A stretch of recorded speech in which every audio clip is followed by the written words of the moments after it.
Ça sert à rien d'avoir le meilleur produit au monde si personne ne le sait. C'est une sale punchline.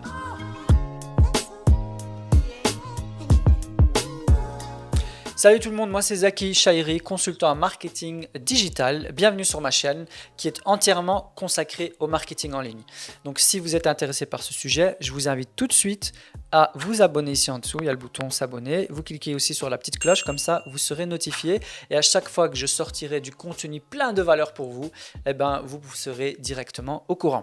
Alors en termes d'erreurs, franchement, il y en a beaucoup parce qu'il faut dire que les réseaux sociaux, c'est pas pris au sérieux, d'accord? Et c'est la première erreur dont je vais vous parler, c'est que bien souvent quand j'arrive dans une société, les réseaux sociaux, on donne ça aux petits jeunes, on donne ça aux stagiaires, ce qui fait que quand il y a un stagiaire, on communique, quand il n'y a pas de stagiaire, on communique pas. Tout simplement parce qu'on considère les réseaux sociaux ou la communication en ligne en général comme étant un side task, tu vois, c'est un truc sur le côté, quand on a le temps, on le fait, quand on n'a pas le temps, ça passe à la trappe. Il faut bien comprendre que ça sert à rien d'avoir le meilleur produit au monde si personne ne le sait. C'est une sale punchline. Et donc, il faut vraiment considérer votre travail de communication en ligne comme étant quelque chose de hyper important. C'est tout à fait logique pour toi de payer ton loyer, de payer ton produit. Eh bien, la communication en ligne doit avoir la même valeur. C'est une tâche qui fait partie intégrante de votre travail. Alors, si vous êtes chef d'entreprise, si vous êtes entrepreneur, ça ne veut pas dire forcément que c'est vous qui devez le faire. Moi, je vous conseille quand même d'apprendre à maîtriser la stratégie de votre communication. Mais vous pouvez travailler avec des gens qui sont sérieux, c'est-à-dire avoir des personnes en interne qui vont prendre à bras le corps ces tâches, ou bien des personnes externes, des agences, des consultants, etc. Mais arrêtez de déléguer ces tâches à des petits stagiaires pour faire ça de manière bricolée. Alors le deuxième point, qui est un peu lié au premier, c'est la régularité. La clé du succès sur les réseaux sociaux, c'est la régularité. C'est d'arriver à créer une demande de votre audience, les gens qui sont fans de vous.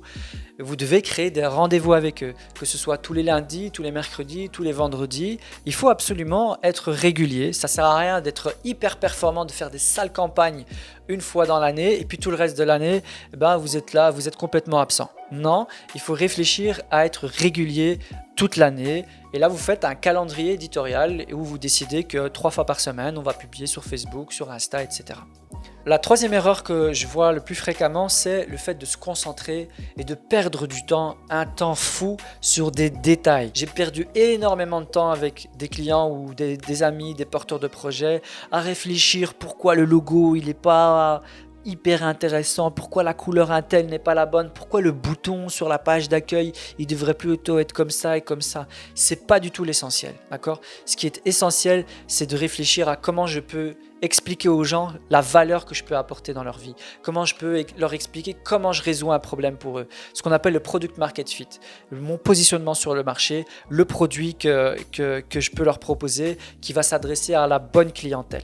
Le quatrième point que j'ai envie de discuter avec vous aujourd'hui, c'est le fait d'être trop compliqué sur Internet. Il y a des gens, ils passent des heures et des heures à écrire des posts, à écrire des trucs sur des informations qui ne sont pas du tout pertinentes pour les clients. Vous êtes beaucoup trop souvent en mode descriptif, c'est-à-dire que vous allez décrire votre produit, vous allez décrire le fait qu'il a telle fonctionnalité, le fait qu'il soit fait en telle matière, le fait que c'est de la qualité. Je ne dis pas que ce n'est pas important, mais l'essentiel de ce qui est important pour votre client, c'est de lui expliquer comment vous allez impacter sa vie, comment vous allez changer sa vie, comment vous allez faciliter sa vie, comment vous allez résoudre un problème pour le client. Et donc, il faut apprendre à passer d'un discours descriptif à un discours qui est orienté vers les bénéfices. Par exemple, un exemple tout con ici devant moi, voilà, j'ai un bras de micro qui est là.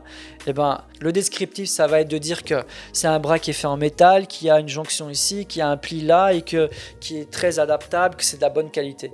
Et le bénéfice, ça va être de dire que c'est un bras qui va vous permettre de vous asseoir correctement et qui va vraiment vous faciliter la vie durant les enregistrements, tellement il est agréable à utiliser.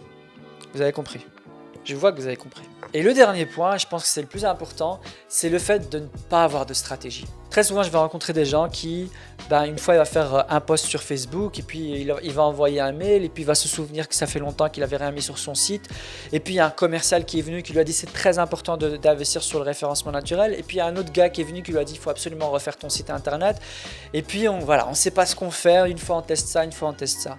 Plus important, il ne faut pas oublier que Le marketing en ligne, c'est une approche globale. C'est un écosystème où il faut faire un peu d'emailing, il faut faire des réseaux sociaux, il faut réfléchir à comment on peut convertir les gens de prospects à clients. Donc, c'est une approche globale. Et pour ça, il faut avoir une stratégie. Avoir une stratégie en marketing digital, ça s'apprend. Et s'il y a un conseil que je peux vous donner, c'est formez-vous à la stratégie. En tant que chef d'entreprise, en tant que manager, en tant qu'indépendant, entrepreneur, c'est important que vous ayez au moins cette base-là. Parce que le reste, vous pouvez le déléguer.